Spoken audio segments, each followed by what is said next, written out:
Depuis 2008, à la demande des médecins, le service de santé au travail propose une prestation d'assistante sociale. Au cours de nos activités, donc, nous rencontrons des salariés qui peuvent être en difficulté au travail du fait de problèmes de santé. Nous sommes amenés à formuler des aménagements de poste, des restrictions d'aptitude. Et les médecins du travail ont connaissance des pathologies, ont connaissance de l'évolution de ces pathologies. Nous avons connaissance également des postes de travail et du contexte d'entreprise. Et lorsque ces salariés sont en situation difficile par rapport à leur travail, en plus de l'éclairage médical, on a besoin de l'éclairage social. L'éclairage social est du domaine de l'assistante sociale, dont l'activité fait l'objet d'une convention avec un organisme spécialisé, le service social interentreprise, SSIE. J'apporte un appui technique aux médecins du travail quand ils se trouvent face à des situations complexes et que ça nécessite donc l'articulation de plusieurs législations. Je contribue également à la recherche de solutions pour le maintien dans l'emploi et j'assure aussi une veille documentaire sur tout ce qui est l'évolution de la législation.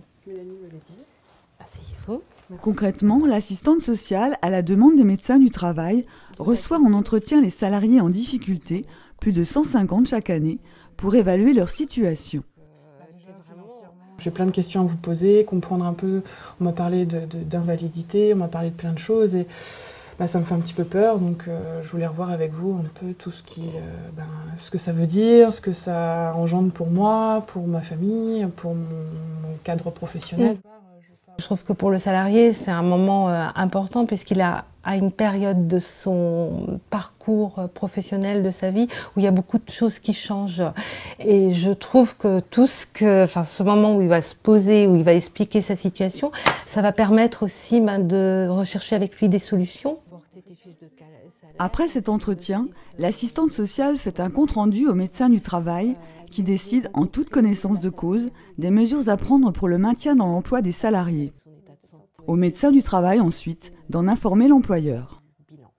Le législateur a prévu que les employeurs doivent répondre aux demandes d'aménagement de postes formulées par les médecins du travail. Donc l'entreprise est mise à contribution aussi dans ces démarches de reclassement professionnel, de maintien dans l'emploi. Les juges aussi le rappellent régulièrement aux employeurs. La prestation d'assistante sociale, appui technique et ressources documentaires sur les législations, est un bon exemple de la complémentarité des métiers du service de santé au travail et de l'ensemble de ses actions.